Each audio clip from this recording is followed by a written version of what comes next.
September was my 15th year in this industry. I've been recruited since 2010, believe it or not.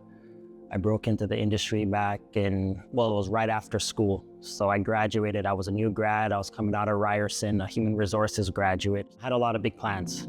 I thought I would have ended up working for a large, multinational company. I thought I would have been working in human resources, but life didn't work out like that. I was in a retail job, I was just making ends meet, and the man who would later become my boss, he called me and he kind of asked me if I was interested in working as a headhunter. I didn't know what that was. I had never been headhunted, but I was open to it. I thought it was an HR type of job. So I went in for the interview, or what was more like an informational session, and I guess he liked me enough to hire me, and the rest is history. About a year into my new role now, I think ultimately, if you're going to decide to work with me or with anyone else, I think you should know what makes that person tick, like why do they do what they do?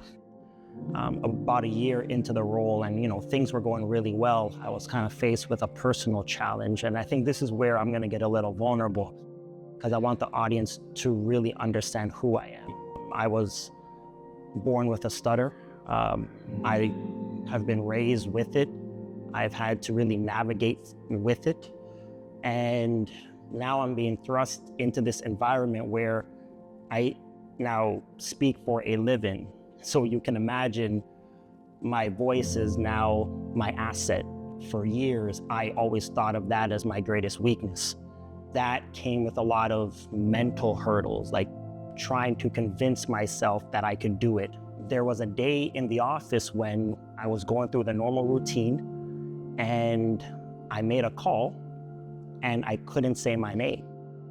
That was probably one of the hardest things I've ever lived through, because here I am in this new role, trying to prove myself, trying to convince myself that I belong there. And something so simple as just saying my name became a hurdle. When you talk about the amount of tears and the effort I put into this, only those who know me on a personal level would be able to understand. The other side of this that I think is important, that I want to illustrate, is my faith in God.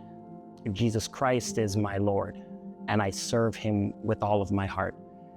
And the reason why I probably resonate with people is because of the fact that he is a part of my life, and I can't help but talk about him and about the influence that the Lord has had on my life. So when I tell you that we became closer and that our bond grew tighter, my prayer life went to another level.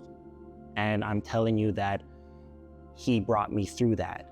And that's a part of me that not too many people know, but I feel like this is important because it is such a big part of who I am as a human being and how I do my work.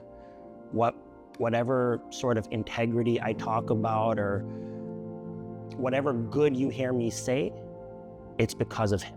It's because of the relationship that, we have. So I really wanted to really emphasize that. One of the other things that I'm very passionate about and that I talk about a lot on LinkedIn and just through my writing is about leadership, because I've come to a point in my life where I realize the importance of the right leadership and making sure that people are in an environment where they are supported, where they can grow, and where they can realize their potential. I've seen the one extreme where you go to work every day and you hate what you do, and that's a terrible place. But I've seen the other side of it where you have the support of, someone who is almost like a father figure, and you develop a relationship with that person, and that person counsels you through a very vulnerable part of your life and through a very trying time. If I could add context, his son also stuttered.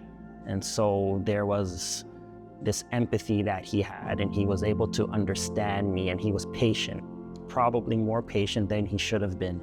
I got very emotional with him, but he was there for me in my weakest moment.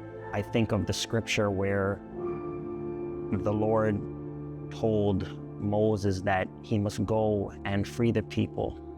And he said, well, I can't talk. And he said that I would send Aaron and he would be your voice for you. And my boss's name was actually Aaron. And so I saw myself as, Moses, and, here's my Aaron, and he was my mouthpiece, and he was my advocate, and he supported me when a lot of people were not able to. That is my goal. I want to be the type of person who people want to work for, who you go into work and you are motivated, and there's this joy that you have because of the person that you're working for.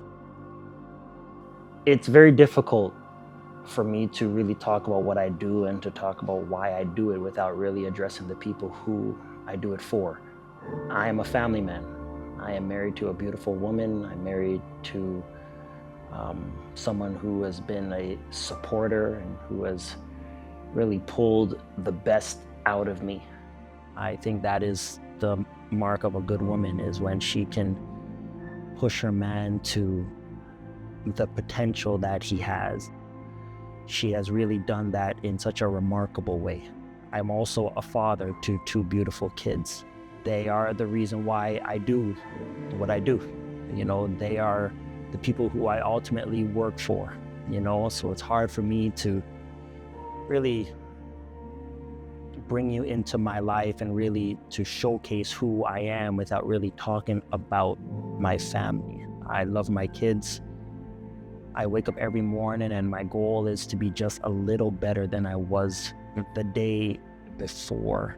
And so part of that is making sure that I pray for my kids, that I pray over them. And so that's really what drives me.